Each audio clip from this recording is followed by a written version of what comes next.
Mastering Advice with Modal Verbs, your guide to stronger English sentences.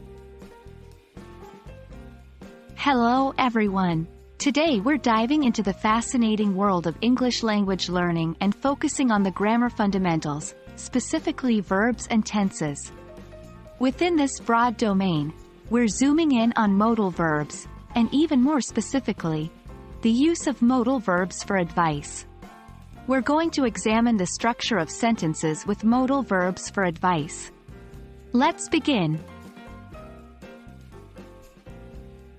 Before we jump into the structure of these sentences, it's essential to understand what modal verbs for advice are. In English, we often use modal verbs to give or ask for advice. Some common examples include should, ought to, had better, and could. For example, you should study for the test tomorrow. We ought to be more respectful to our elders.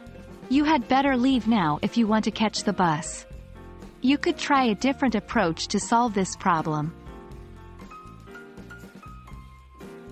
Now that we've got a basic understanding of what modal verbs for advice are, let's focus on their use within the sentence structure.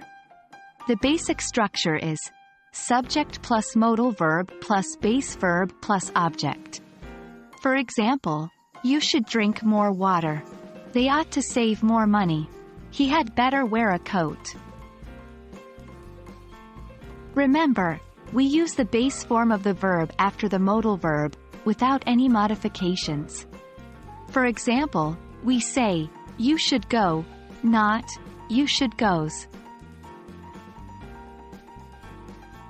We can also use modal verbs to give negative advice, which means advising someone not to do something. To form a negative advice sentence, we usually add not after the modal verb. The structure is subject plus modal verb plus not plus base verb plus object. For example, you should not eat too much junk food. We ought not to waste our time. And there you have it. Now you understand how to structure sentences with modal verbs for advice. Just remember, subject plus modal verb plus base verb plus object for positive advice and subject plus modal verb plus not plus base verb plus object for negative advice. Practice makes perfect, so go ahead and try to form your sentences using these structures. Remember, using these modal verbs properly will give your English a more native feel and will allow you to express advice more efficiently. Thank you for joining us today. We hope this video was helpful. Stay tuned for more English language learning videos.